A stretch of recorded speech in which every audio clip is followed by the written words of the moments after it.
Netcasts you love. From people you trust. This is Twit. Bandwidth for FourCast is provided by Cachefly at CACHEFLY.com. What sort of future do you think we're heading for? How will we live as we slip into the 21st century?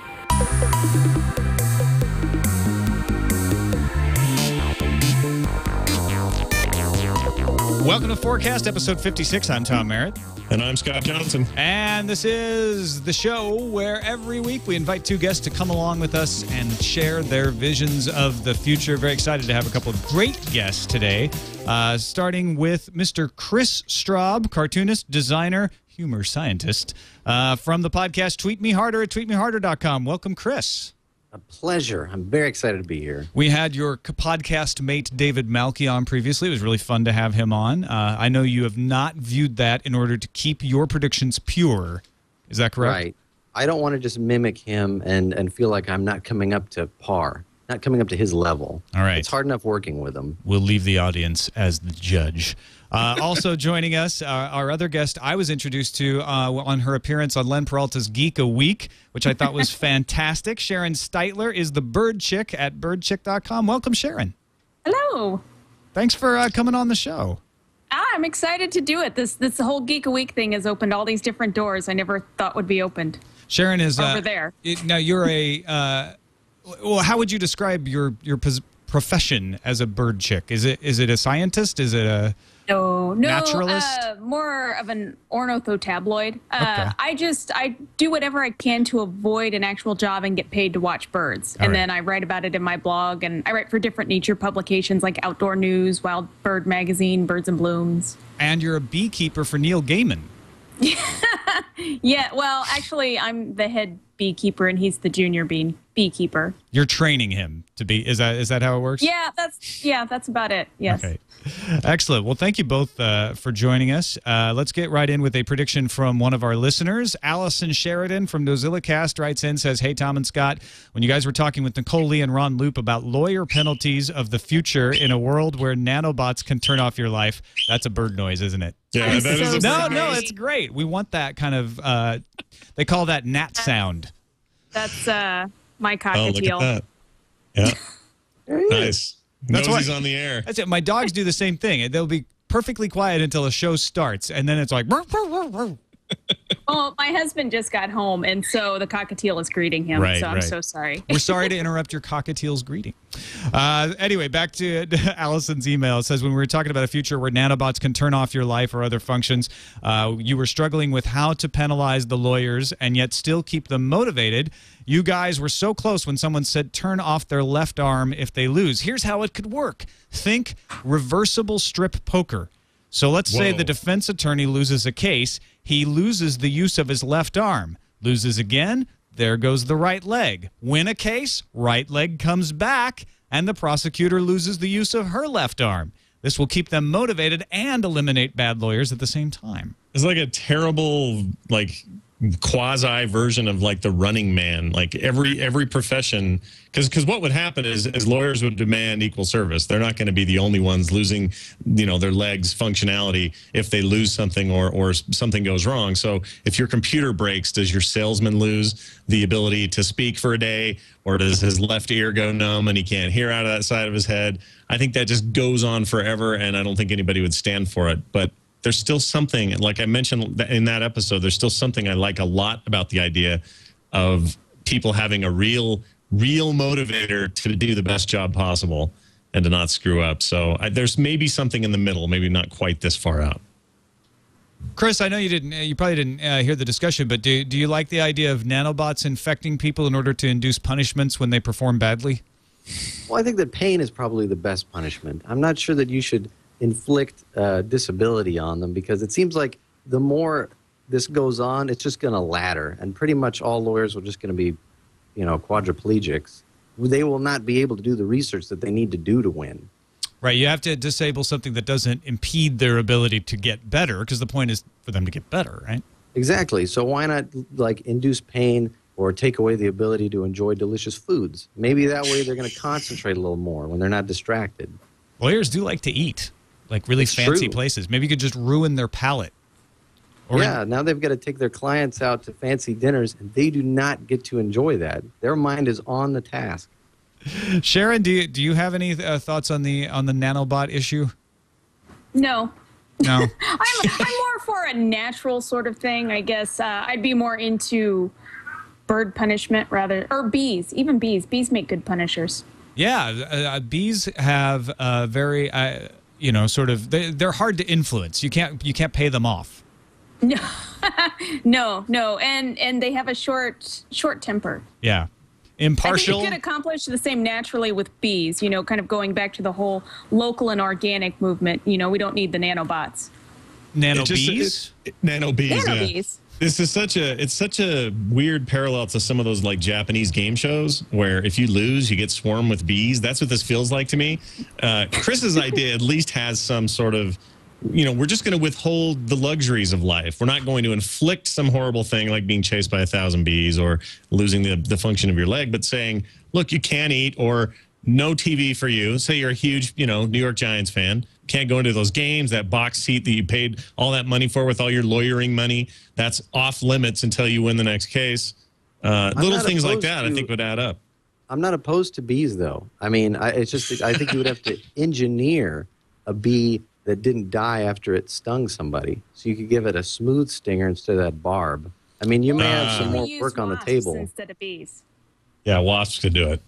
Yeah, wasps can multiple wasps are ready to do it. They want to do it right now. So what Kris is saying is, won't someone think of the bees? I like that.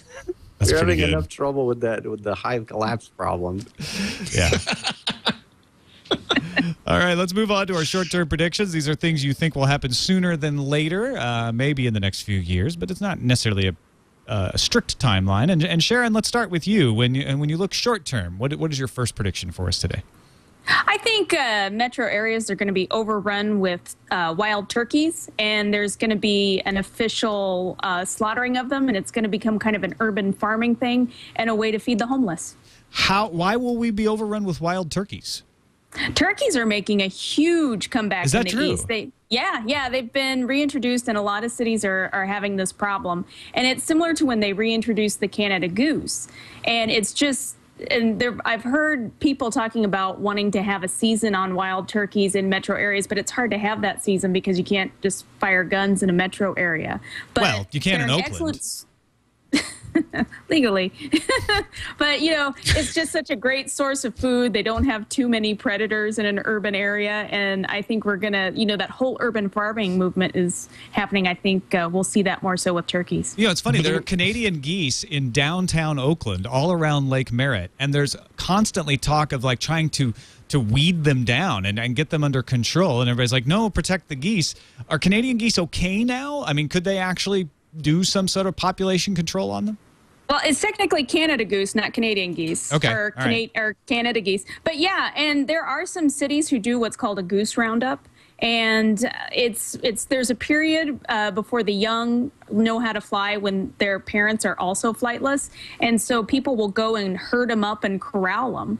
And they're slaughtered for food. It's also the only time I've ever seen a turkey in an urban area was in Oakland. I was walking from my house at the time to the BART station, and a turkey just walked right across the sidewalk. I took a picture of it. I thought it was hilarious. Did it say anything? Did it say something in James Earl Jones's voice? Is the question? No. Yeah, he's like, get out of my way. I'm walking here. Because then I would worry about you more. But I didn't even know this goose problem was a problem. Are a lot of cities being overrun by geese? It's a turkey problem in the cities, right, Sharon? Yeah. And there are some cities that have a goose problem, but I think turkeys are the next Canada goose. And it's to the point where some children have been harassed by turkeys at the bus stop. That's so sad. I mean, it's hard enough with the other people harassing you at the bus stop, and then you get picked on by turkeys. What that does to your self-confidence? Well, and I had an employee when I used to run a bird store, and she lived fairly close, and she had some rogue turkeys in her neighborhood. And she called me, and she said, leave the store right now and come to my neighborhood. And I went right over there, and she had this neighbor who was kind of a bodybuilder, and he he was running down the street with a broomstick, and 3 turkeys were chasing him. And he'd stop and he'd turn around and he'd swing the broom at the turkeys, and the turkeys would dodge it. And then they would lunge at him, and they chased him all the way into his house. Oh, my gosh. And it was just great to see this beefy-looking guy, just being chased by 3 turkeys. So, Kris, you live up in the Seattle area, and I assume there's various fowl available for you to be attacked by. Does this ever happen to you? You ever see a bunch of turkeys walking around Seattle? We don't have a big problem with turkeys up here. I have seen Canada geese, if that's what their true name is. But they seem to be leaving right now, given that it's winter. What we do have a lot of here is spiders. We have a lot of insects. And I'm more concerned about Spiders that aren't issue. insects. Right. I think that this goose issue is just a front to distract from the true problem in Seattle right now. There's a spider concern. Do you think that we'd see a similar thing to what Sharon is predicting, where we would have metro areas overrun with spiders and there would be spider shoots? You know what's funny is, I mean, it's not quite as bad as that now, but when I lived in Dallas, they have a problem with webworms out there, which sounds like something from Tron, but they are real insects, and they will just create a netting over trees. And I mean, you can look them up. These pictures online are horrifying, but I mean, that is a real quantity that needs to be dealt with. They haven't come as far north as Seattle yet. This is a very interesting prediction because I think it leads to even longer-term predictions. And I hope I'm not stepping on a long-term prediction here, but I've got coyotes in my neighborhood now. Coyotes are a well-known problem in urban areas these days. They're moving back into urban areas. Now we've got turkeys, and then we've got webworms, and there were red ants in Austin, Texas, when I lived there. Maybe it won't be the robots that we have to worry about. Maybe it's the insects and the birds. Yeah, for us, it's deer. We have a real serious deer problem, and there's always a near miss in the car. Like I can name 3 times last week I almost hit a deer, and they're migrating and they're moving across roads, and it's not even that. This portion I'm even talking about isn't even that out in the boonies. It's just a lot of deer in this area. So sure, upright standing deer with guns telling me what to do and where to go. Could see that. Never hit a deer in anger, Scott. Never. Or eat a spider in Seattle. Or kill a goose in Canada. Something like that. I've got a lot of spiders in San Rafael, too. So, yeah. I mean, I think the natural world, we sort of fool ourselves that our big urbanization is going to drive them away, when, in fact, it really just temporarily displaces, and they come back with a vengeance. Plus, doesn't it just give them new stuff to do? Like, aren't we giving them new nooks and crannies? In the spider case, we're giving them nice, warm places in the winter for them to go hide and build nests and have a bunch of babies and continue their, evolutionary growth until they are super bugs and they kill us all. I mean, that's what cities do for rats. That's what cities do for voles and that kind of stuff. So, not to be all doom and gloom this early in the show, because I'm sure we'll have some of that coming, but all we've done is give them new habitats to enjoy and sometimes thrive in. Especially for coyotes in the case of cats and those little purse puppies. Mm-hmm. Those are good snacks. They are. If you have a pet under 10 pounds, it's at risk for a coyote. Well, even great horned owls and bald eagles, too. Yeah. We have, I don't know what kind of bird it is, actually, in my neighborhood, but there are some kind of hawk type looking bird that I think also competes with the coyotes to live on small cats and dogs. What state do you live in? California. Oh, it could be a red tail, could be a Cooper's hawk. It might be a red tail. That's going to be my guess, without having any knowledge to back that up whatsoever. I believe I've seen red when I've looked up at that. That's my basis for that. All right. That's my observational basis. It's funny. I have a dog that's above 50 pounds. She's a Rottweiler Shepherd mix. When the coyotes start to howl, she doesn't even move. We're all like, she's like, I don't really care. We have a dog who's a Border Collie mix. He's like 30 pounds. When the coyotes howl, he stands up, and he's like, oh, crap. The writing's on the wall. Yeah. He's like, I'm a little too small to be comfortable right now. I think I'm okay. All right, let's move over to you, Kris. Your short-term prediction. When you look forward, what do you see? I was worried that this was not a sufficiently ludicrous prediction, but I foresee in the next 10 years that we will have zero short-term memory. We will depend all of our short-term memory will be reallocated to remembering which device the thing that we want to know is on. We will not have memory anymore. All right, so let's go to Kris with his short-term prediction. When you look into the crystal ball, what do you see? Hold on, I need to rewind like 40 seconds. So wait a minute. I love this prediction, and we've never had one quite like this. We've had some similar ones, this idea of storing our memory somewhere so that we didn't have to worry about it so much. But what is the underlying issue that's going to bring this about in 10 years? Do you feel like we're just way too multitasky, too many things on our mind, too much media hitting us all the time? What causes this? Here's the underlying issue. The underlying issue is if I'm reading an article and I run across a word that I do not know, I know that I can highlight that word and Google search it and find out what it means. That's gotten to the point where now just knowing that I can find out what it means, I don't look. It's there. If I need it, if I hear it again, I'll look it up. I'll muddle through the rest of this article. No, L. Ron Hubbard says in Dianetics that the first thing you should do is stop and look up that word. Well, I haven't done that. I have not followed the tenets of Dianetics, unfortunately. You would be very disappointed in me. But I feel a comfort knowing that it's on Wikipedia, so that's an extension of my mind. And it's going to get to the point where we don't have to know anything because it's somewhere. We could find it in 0.05 second if we need it. What do I need this for?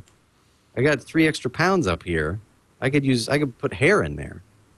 So do you think we'll end up reallocating, well, you said we're going to reallocate those functions of our brain that we would normally dedicate to remembering things. We would then reroute that to remembering where that iPhone is that I kept the stuff that I want to remember in. Right. We are not going to remember the physical location of our car keys, but we will remember wherearemycarkeys.com and go there. I could use that right now. Yeah. So maybe it's not a bad thing. Apple's Back to My Keys service. Exactly. This is happening currently. You know, we've gotten this prediction in a different form. It's just phrased differently. Usually it's like Google will become our ability to know things or somehow, you know, our knowledge will be moved into the cloud more and more. But it's usually got a sort of a positive spin to it. Like this will extend our ability to access knowledge. But you're pointing out the darker side of it, which I think is important, which is, you know, we sort of let some of these skills atrophy. Yeah, I think that people will become dumb terminals, essentially. You don't need to store it on here in the meat. It's out there. Do you see that? I was just going to say, I already do this with my phone numbers. I don't know my wife's cell number. Exactly. Which is that's terrible that I don't know it. Like I could be in a real pinch and have to call her and not have my phone. And what would I do? I wouldn't know what to do. All we have is a cell phone. The whole family does. I don't know what her number is. I don't know my 2 daughters' numbers. All I know is mine, and that's it. I've been in that position before, and I've literally gone, oh, if I lose my phone, I'm not going to know this number. How do I go about having that number when I don't have my phone? Well, I don't know. How about my brain? No, I'm thinking about, well, I get a pen. I guess I keep it in my pocket. Like, there's some other way that doesn't involve any of my head to do this. I am desperate to not remember anything.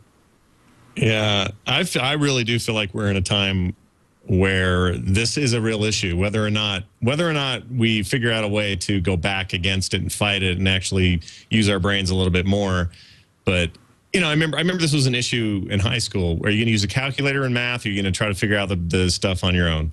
Because you were taught how to do that, but you're going to just do the shortcut way. And I think the more and more we have shortcut ways of getting stuff done, the easier it will be for us to find that really tedious to try to remember something. Like I could, in 10 minutes, I used to have a way when I was younger, I could just take somebody's phone number and in 10 minutes, it's burned into my memory. I'll never forget it again. I remember numbers from then that I haven't used in, 15 years, but I still remember them. So I could do it, but that sounds terrible to me. Like I don't want to spend any time doing that. So we're part of the problem, not the solution. Absolutely. That's just the nature of things. I'm not saying it's good or bad. Sharon, do you see this when you're observing nature, when you're doing research? Is there any effect that this kind of thing can have on you, where you're just like, I'll look up this bird on my iPhone. I can't remember what it is. I know there are people who are concerned about that, but no, there's there's always been a push of take notes and then learn what it is later. But you know, we actually just tried something different the other day when we were birding. I was in South Texas, and a friend of mine from Michigan was supposed to meet us there for birding, and he couldn't. So we called him on Skype while he was at his office. We found a nature center that had wireless, and we were walking the computer around and showing him some of the birds via the webcam. And so I think there's not necessarily a short-term memory thing, but I think there's going to be people thinking, I don't need to go to these places to see polar bears if someone's there with a webcam and I can watch them live. That might be good for the polar bears, though, right? Because you don't have as many people tromping into their home. Yeah, but then what are the polar bears going to eat?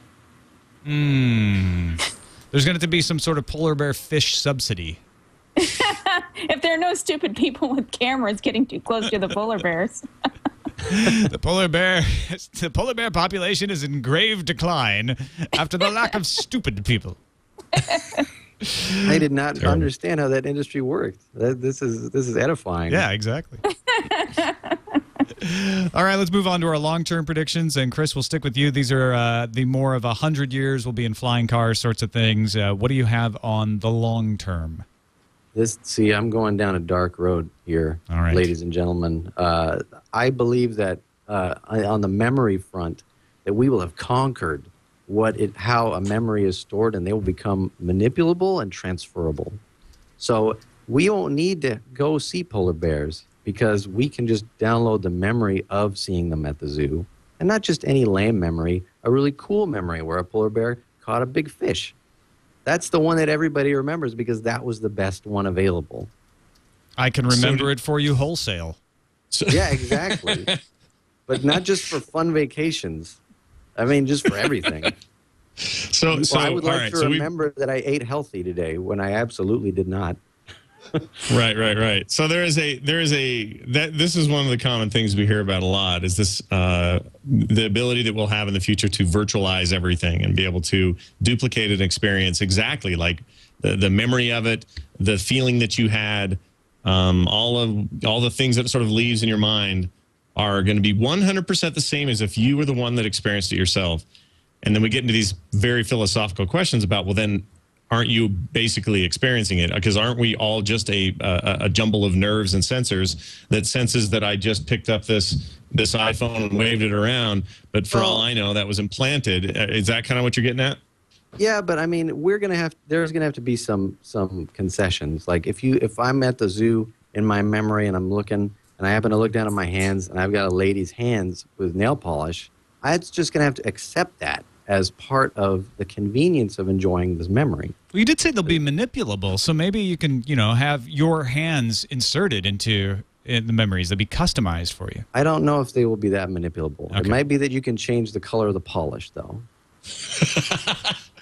All right. Or you'll start wearing nail polish to help further everybody will kind of turn it into one whole memory, exactly. I'm looking forward to the LimeWire of memories and everyone becoming their own personal RIAA and suing people for, copyrighted memories being traded without permission. Yeah, when they put on LimeWire those files that are like, ooh, new Kanye West album, and then you download it and it's just 100 megs of some guy saying, do not copy this, do not copy this. It's like, go to the zoo yourself. Come on. Don't do it the easy way. Enjoy those bears. It's a memory of like taking castor oil or being spanked or something. Right. You're like, ah! Oh, I got a bad one. I don't know. I know a lot of wildlife photographers. I can see them competing with each other. It's like, oh, he thinks he got a polar bear shot. Well, let me show you the polar bear shot I got. And so you'll have this whole thing of people trying to outcompete each other for creating the best memory for sale. Rare memory trading. Yeah, I can totally see that. Exotic and then memories. If you have the whole thing with the nail polish, maybe the quality of your memory is based on your income. So someone can say, yeah, I totally got the polar bear fish memory too. And someone's like, yeah, well, I got the polar bear memory with the stupid person going into the cage and getting mauled. So, Not the best one. Well, I wrote on the for polar some bear. people that is. So interesting, a class-based system of memories is kind of what you're describing there. That's one thread through all of the sort of future predictions that we get. And no matter how crazy the prediction is, there's always this issue of, They're going to be the haves and have-nots no matter what, right? So there's going to be people who can have the pretty nails in the picture, or one of them's the janitor in the back shoveling poo around or whatever. And that just seems like that's a terrible thing that we can get to the point where we have that technology. We can insert these great memories into our brains, but we can't get past the fact that that guy can't afford it, so he's going to get the low rent version of it, and that guy can, so he buys the expensive one. I don't know if I hope that doesn't happen. The janitor memory is going to be a step up for somebody. Right. Right. This totally reminds me of a really bad movie. It was a Raul Julia movie called Overdrawn at the Memory Bank. And people could have these credits, and they would take time off to go have the experience of some other creature or person. And Raul Julia was really poor, so all he got was like a low-ranking baboon. Wow. It's a really bad movie. But did he have this fun is an with it? actual film, because I saw recently. I recently saw Street Fighter, and I thought, oh, the poor man. Why did he take this as the last role he had before he died? But you're telling me there's something even weirder in his history. Yeah. As a matter of fact, I think when I saw it, I think it may have been on Mystery Science Theater 3000. Oh, yes, that is confirmed by our producer, Jammer B. He was furiously writing, that's MST3K! All right, let's move over to you, Sharon, and your long-term prediction, the sort of distant future. What do you see? Well, I always see it for every movement, we have the anti-movement. So I say in 100 years, the standard of beauty is going to be cellulite, varicose veins, and all sorts of imperfections, because we have plastic surgery to the point where you can get $10 specials on Botox, and everybody can get it. And once everybody can get something like that and has it, then I think we're going to start seeing people who do have things like cellulite fetishes, and then it'll eventually come into the mainstream. I think this is a very good prediction, because what we consider beautiful does change over time, and the very skinny models that are held up as an example of beauty today would have been considered quite ugly at certain periods in history, because they're just they look like they're starved. Yeah, and there was the standard of beauty for a while where being overweight was better because that meant you had more money and you could have more food. But we're just to this point where body modification can take any level, whether you want to give yourself scales, or if you want to make yourself look more reptilian, to the big lips and everything. And I think we're just going to start getting people who just are going to say, I have access to a perfect body all the time. I could really go and pound someone with, like, cottage cheese thighs. Jack Freedom in the chat room says, hey, baby, are those tumors benign? Gross. Totally gross. But yeah, sure. I mean, Tom's right. There's a change every, I don't know how many, probably every 100 years or so, we change our idea of what we think is attractive. I mean, there was a time, and Kris is doing his best to still maintain this look, but there was a time in the early 19th century when a good mustache was all the rage, right? Like I don't know what you'd call yours, but you were a handsome man in 1922. Yeah, I mean, I don't put any wax or pomade in it, which I think is missing. But in the future we will be able to engineer a mustache to grow to the perfect length and density. Yeah. And then it'll come back. Or will an ugly, to fit it into Sharon's prediction, will an ugly mustache become stylish? Something kind of what we would consider thin and weak, just be like the rage. Right. I mean, from birth, you'd have a beautiful bushy mustache. You would have to go somewhere and have like electrolysis to make it a little patchier. Yeah. The weed that thing out a little bit. Yeah. Anyone who carries facial hair in this day and age is just an idiot. Yeah, I would agree with that. Actually, I don't like that. I don't like that beard started coming back in. Yeah. I've had this for 10 years, so I was the coolest first. Oh, I'm a bandwagoner. I just jumped on it. It was Conan pushed me in. I'll be honest. I'm surprised he kept the beard. He did. I know. I was a little excited about that because I was sure he was going to shave it off when he went back on TBS. I think it's a great look. I think you should keep it. If you're going to bring back the masturbating bear, you got to bring back your beard. That's true. I want to see those big Civil War era beards where it was like no upper mustache, but they just had this big bush growing off either sides of their cheeks. Yeah, lamb chops or whatever. Yeah. Really framed the face. Kept the chin warm, Is that why too. they did it? I don't know. Well, they were boxer. All the boxers were required to have that stuff, those big mutton chops, and because they did a lot of this, and called each other wise guy, and those were good times. I kind of miss those times. I wish we were doing FourCast in the 20s. Well, we can. Taking out your opponent, you wouldn't know where to hit him exactly because you thought that was their face, but nope, it's just huge chop. Your glove just goes right through that. Something in a handlebar mustache. Do you think would make me look better? Nice. Makes you look more village people. Yeah, definitely. Dude, wait. Who do you have standing at the ready throwing that together for you? Jammerby, in the video version, Jammerby was throwing up some artwork. If you're listening to the audio version. That's great. But getting back to Sharon's prediction, will beauty imperfections, I think you said this, become something you pay for? You'll actually, go and get surgery to look more imperfect?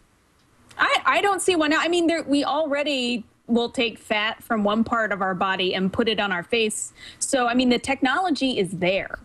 You would just make it sound so lovely. Well, the problem would be is if you were someone who didn't have any fat, you would have to find compatible fat for your body. You don't want fat rejection. Fat donors. They would grow this fat at a fat farm. Right. Presumably. Yeah. All right. Actually, they have they have beauty and sperm marks donors. now, Why not right? fat donors? Yeah. Yeah. You could donate some fat. I got a little bit you could have. It's fine with me. Take it. Have you seen John? He's so skinny these days. I hear he's been selling his fat. Yeah. Become a social outcast because you sell all your butt fat. He's really hit on hard times.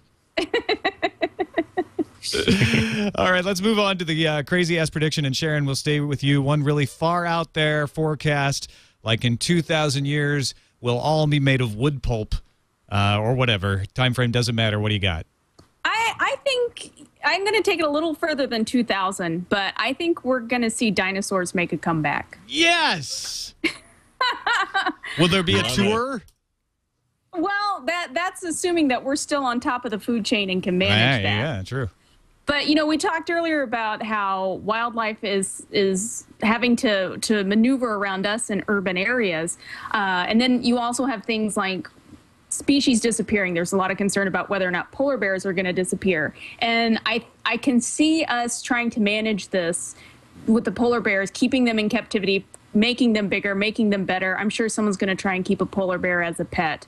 And then eventually they're going to get so big and be around us for so long that they're going to figure out that they can totally knock us down a few pegs on the food chain.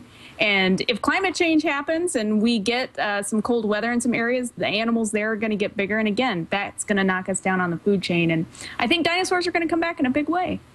So are the dinosaurs going to evolve out of current lizards or are birds, they... right? I think we have to fear the crows, the corvids, like your blue jays, crows, ravens. Oh, I already fear They're blue the jays. ones. That's just smart. It's the smartest bird family, and if they start reverting back to their dinosaur tendencies and start growing that way, we're really hosed. There's a great account, I think it's in the book Mind of the Raven, about this guy who was sunbathing, and this raven was yelling at him like crazy. It was driving him nuts. And he sat up to kind of yell at the raven. And when he looked over at the end of his yard was a mountain lion stalking him. And so he went in the house and he called the local paper about this raven that saved his life. And this man who studies raven said that wasn't what the raven was doing. The raven thought that he was dying and wanted some of the meat, but couldn't crack it open. So the raven was trying to call in a predator to finish the job, and then it could get some food too. So either way, smart bird, but smart in a It's bad way for us. And if they get bigger, then yeah, we're going to be in some trouble. So 10-foot blue jay scares the crap out of me. Do you have one dive at your head? No, I had them in my backyard as a kid, and they just looked shifty. They always talking at you, and they didn't fly away when you ran out. And I've had other birds fly at my head, never a blue jay, but they were just mean. Protective. I'm sure from that, there's always another perspective. You're right. They're very protective of their meanness towards me. Yeah. Oh, let's not anthropomorphize the blue jays too much. They're just trying to figure out how to knock us down on the food chain so they can have more food and to protect their young. And I can do the same. Exactly. Actually, my grandma used to get really upset with the neighbor kid because he would shoot the blue jays with his BB gun. And she was like, "Don't you hit my songbirds." He's like, "I'm just hitting the jays." She's like, No. Doesn't matter. Don't shoot the birds. Well, they are technically protected. Are they? I didn't know that. Yeah, under the Migratory Bird Treaty, all native songbirds, unless you have a depredation permit, you can't shoot them, take their nests, throw rocks at them, or you risk a fine. Now, how did they swing that? They're even more clever than I thought. See? This is how it starts. They did this during the Nixon administration. Aha. The Blue Jay lobby. That's great. Okay, I think that this is probably the most disturbing prediction so far on the show. Well, partially because we have a connection, right? Because the idea that dinosaurs coming back isn't all that disturbing by itself, but just think that these birds are conniving and entering Congress and affecting laws. It's very concerning. See? Yeah. My cockatiel is agreeing. Yeah. I noticed he started speaking up more during this conversation. He really digs blue jays. No birds make him chirp at all, but if blue jays come by, he does that. Yeah. So he's like, "Don't you say bad things about the blue jays, mister. I'll get Those are my home birds. I'll get my red-tailed hawk friends in California to dive at your head." All right, let's move over to you, Kris. Your crazy-ass prediction when you look into either a distant future or just a nearby crazy future. Take the leap. What do you got? This is good because it fits hand in hand with huge animals that we will want to avoid. I think in the future we will all live in essentially a cradle. And here's the logic. As we progress and find more things to enjoy, and as robots free up our time to do stuff for us, we will be completely free for just pure leisure time. And we will explore every avenue. We will explore sex, and then that'll get tiresome. We will explore gluttony, and then that'll get tiresome. Until finally the ultimate goal is just to go to sleep forever and enjoy dreams. We will just take naps for thousands of years. Wow. So the robots are going to take care of it all. They will take care of it all. Who will take care of them? Every Each other other? base human impulse. Oh, yeah, of course. Yeah. We'll have that wall squared away long before then. But I'm thinking, like, what base impulse? When I go out and I want to enjoy myself, what do? I take care of all these base impulses. I want to eat delicious foods. But when even that is taken care of for us, the only thing left is to enjoy slumber. And I want to take that long nap. Imagine how good it'll feel when you can sleep for 30 years. I have to say that one of my favorite pastimes already is taking a good nap. But I'm not going to sleep very well knowing that the 10-foot blue jay is hunting me. Oh, but you'll be in a protective cocoon that is managed by machine. All right, that's keep those jays on the outside. But they are trying to get in. Absolutely, they are trying to get in. Will there be a rebel faction of people who are desperately trying to find a way to break free from the bonds of the cocoon and live life to its natural fullest, breathe real air, that kind of stuff? They'll probably be working with large birds to try and change the way that society has come to view sleep, become more productive. I'm sure the Blue Jays have got it all figured out. Yeah, at this stage. We really need to be looking to them. What would the Blue Jay do? WWBJD. I think we may have a title for the show. Looking to the Blue Jays, episode 50, whatever it is. My Greenville. Really terrifying. What is? I find that terrifying because you're going to have, I don't know if I would trust robots and blue jays alone for 30 years while I sleep, because I could totally see the dinosaur blue jays using that as an opportunity to get the machines on their side and then totally turn us into a slave food race. Well, that's true. Honestly, Kris, you're very Matrix-like in your prediction, right? I mean, that's essentially what the folks in the pods were doing. We're sleeping and having these wonderful dreams as if they were living in the Matrix. So what prevents our cradles from being interconnected and we'll be harvested for our thermal energy? I have a hard time believing that robots are going to turn on us. I don't know why they... Yeah, I had the idea that when a robot is of sufficient intelligence, say You give it an IQ of 140. You make it like a human. Well, maybe it will be driven by human impulses and say, you know what? I am better than these guys. I'm stronger. I'm smarter.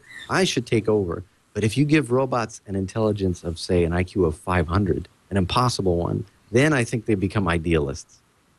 And they'll say, you know what? I am satisfied being a coffee maker. I will make the best coffee for you. That's what I was built to do. I feel self-actualized. So they're logically already the best they can be at the thing they're going to be. Why would they aspire for more at that stage? Right. Why would they want more? They are completely fulfilled and satisfied. I think those are the robots we need to build. Yeah, I mean, if we make a robot as smart in quotes, and petty as us, yeah, we're going to have an uprising. If we make them much smarter than us, then they will be father and mother figures. It's just going to be good, trust me. I don't know about that. You know, mothers and fathers, they get tired and irritated really easily with their kids. And what if the robots decide with their 500 IQ that they're tired of being the best coffee maker they can be and they want to have the 30-year nap? Well, they'll have shifts. Okay. They'll have unions, good working hours, but good that's benefits. All politics. We'll be asleep. They'll have their robot factions and their elections and so forth, and we'll just be enjoying a peaceful nap. And they'll talk We'll the be blue their jay pawns. dinosaurs out of attacking us. Hopefully. I mean, we could offer the same technology to the dinosaurs. What did you say about the pod, Sharon? Oh, I was just commenting that I just don't trust any of that while I'm asleep in a pod. We'll be dreaming. Will there be some lucid dreaming allowed? In other words, could we, check in from within our dreams to make sure everything's okay, to see if we need to wake up? I think so, yeah. I mean, I don't think there's any value in go to sleep and just nightmares for 3 decades. We need to have some sort of preventative measure from the beginning. This is not something you do after. I am not going to sleep until you guarantee I'm not going to be chased by, an axe murderer for 50 years. What if you get 30 years of wet dreams? Oh, man. Now we're talking. Get dehydrated. I don't know. I don't know what the human body will be like then. It might be a really cool thing. I'm not sure. You get dehydrated easy, I would think. Exactly. Well, the robots will manage that. They'll change the shit. Keep your fluid levels up. That is the most terrible part of a prediction I've ever heard. I love it. You know what? Maybe let's go there. I mean, the robots, not only is it just sleep, but the robots will ensure that is what happens. That there are good dreams of whatever sort you And that's what they're want. going to use to take over the human race, is putting us under slumber for 30 years for nocturnal emissions. Brilliant. And they'll harvest that energy. They'll harvest That's something, what they'll get their power from. You know what? If that had been the Matrix, then there wouldn't have been any movies. Yeah. I want to stay in the Matrix. I Right. want to stay in What do you say? We're saying this is artificial? All right. I think that was a movie called The Matrix, but it was spelled with 3 X's. Yeah. Direct to DVD. I am now imagining a world populated by giant 10-foot blue jay dinosaurs being kept away from the nocturnal emission pods by sentient robots. I think we're Ew. While we done. hibernate Yeah. to sexual dreams. Ew. I think we can move on safely to 4 questions now. I think so too. This is a great part of the show. We get to ask you guys 4 questions in rapid succession. Here's the rule: neither of you get to stop and think about it too much. You answer from the gut. What comes out of your brain first is what we get. Are you guys ready? Oh, boy. Yes. Okay, I'm going to start with it's going to be me asking Kris questions. That's how we do it. So, Okay. Kris, here we go. You sitting comfortably? Ugh, I'm ready to just crack my back a little bit. Here we go. All right. Ready to do this. Tell Kurtz. Is he in your office, by the way, watching all this? No, he's not. He would have grabbed the mic long before then. I was going to say he would be the star of the show right now. He was on the show once, and he was brilliant on here. So I'm glad we finally got the other half of that weird brain you guys share. Question number 1: do you ever imagine a future where you revive Checkerboard Nightmare? I dream about it constantly. Talk to me in 2011. All right. I know people are driving you nuts about that, and they have for years. Thanks to both of my fans. He dreams who about it in enjoyed his that. 30-year pod. That's right. If we do see a zombie uprising in this country, where are my hawks at? Caw, caw. They are all around you. All right. I apologize to the listening audience. Very inside joke. It's a long story. We'll share it another day. What? You can't do that. Number 3. It's just me and Chris and Scott, and I Right, can't remember who else. We all played Left 4 Dead one night. Yeah. It's a long story. Anyway. All right, fine. That's enough. There were zombies. There were hawks. It's a long story. All right. It was Number 3. Restaurant of the future. Taco Bell, McDonald's, Burger King, Del Taco. Which one and why? Taco Bell, because it was predicted in Demolition Man. Hello. Yeah, I know. It was there. The correct answer is Taco Bell. Congratulations. There is a website now that tracks the predictions of Demolition Man. Oh, really? Yeah. I ate that Taco Bell today, believe it or not. Whoa, I have a prediction for you. Lending a little more credence to that.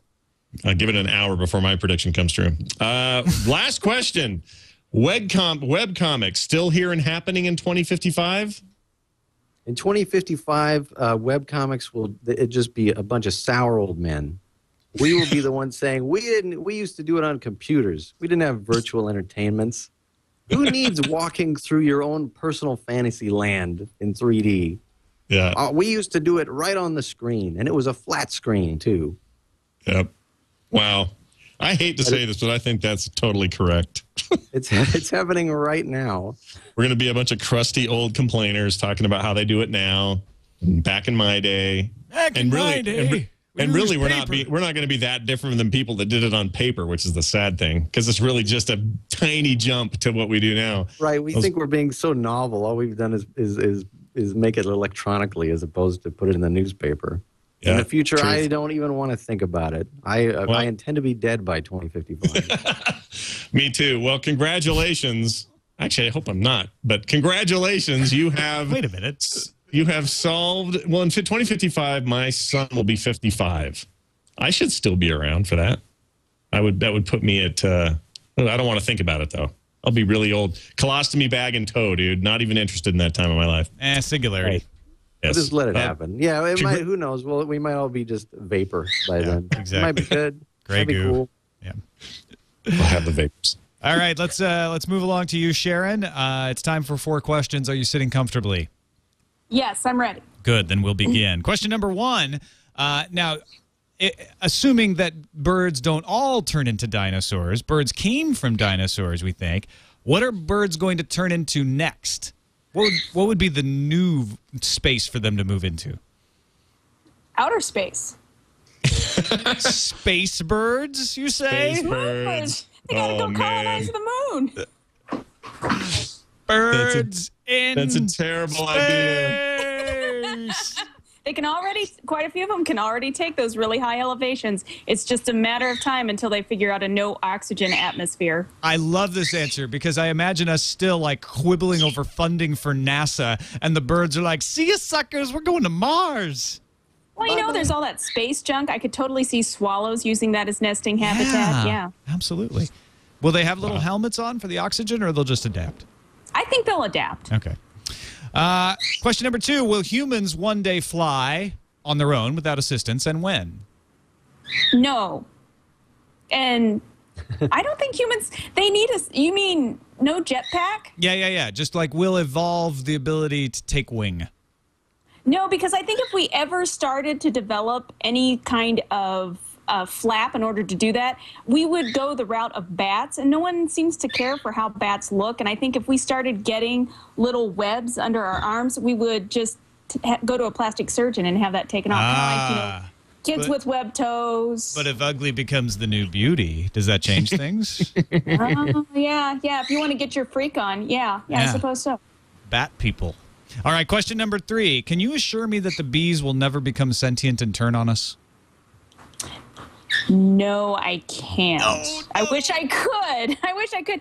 You know, and it's really odd because every time with my beehives, when I try to do something to help them, when I think they're doing something wrong, the hives fail. And if I leave them on their own to do their own thing, even if I think it's a mistake, they do their best. So I think the potential is there, especially as we start mixing in Africanized bees, Russian honeybees. I think bees could make us their bitch. We're going to be the bees, bitch. That sounds like some kind of like 1920s warped slogan. You're the bees, bitch. I could see it happen. I mean, quite a few of us are already leery of those stingers as it is. Yeah, I was afraid you'd say that, but I had to ask. All right, question number 4, final question. The robots have taken over. They come to your house and ask you to come with them. What do you do? I use my cricket bat and bang them in the head and make my hasty escape in my TARDIS. Exactly. Well spoken. Whoa. Did not expect you to get that one correct. You have a Doctor Who fan in the house. Little Hitchhiker's Guide. Yeah. Uh-huh. Nicely done. Nice. Sharon Stiteler, you have passed 4 questions. Even though with the bad news about the bees. Well, I had to go accuracy instead of to coddle you. Well, I appreciate that. I can take it straight. Thank you both for being on the show. I'm so sad it's over. This was really fun. Kris Straub, let the folks know where they can find more of what you do. You can find my podcast with David Malky at tweetmeharder.com, and my personal website is chrisstraub.com. Thanks, guys, for having me. Absolutely. A pleasure having you on. And Sharon Stiteler as well. If folks want to find out more of what you do, where can they find it on the net? They can find me on Twitter as BirdChick, or they can find me at my website at birdchick.com. And so, yeah, thank you very much. This has been an honor. Yeah, it made my niece so proud. Oh, good. All right, we finally fulfilled our mission on FourCast. We can retire now, right, Scott? Yeah, we can totally give this up. You know what? Something I wanted to mention, and Kris is far too modest to even mention this, but on the Penny Arcade, that's penny-arcade.com site, he and Scott Kurtz are the co-creators of Blam Nations, or Blamination. I always do it wrong. No. They're amazing. Blamation. It's like animation, but with blam in the front. Yeah, Blam Nation. Blamation. No, yeah, there you go. It's awesome. You need to go click on it, watch them. They're great. The latest one is hysterical. It's great Flash work. And you're doing all the Flash stuff, right? We actually had to get somebody who lives in Australia, his name is Joel Essler, to assist because it was coming too fast and furious for us to keep up with. But yeah, this one I did do all the Flash work, and I hope I made it shine. It's amazing stuff. If people haven't watched those, you need to spend some time checking it out. It's great. Again, those over at Penny Arcade. I wanted to make sure they mentioned that because I knew he wouldn't mention it, but it's great. It's some of the best stuff you'll see online. Don't forget to leave comments at our website, fourcastpodcast.com, or send us an email. Our email address is fourcastpodcast@gmail.com. Thank you, Kris. Thank you, Sharon. Thank you, Scott. Thank you, Jammer B. And thank you for watching. We'll see you next time. It's only 32 years away.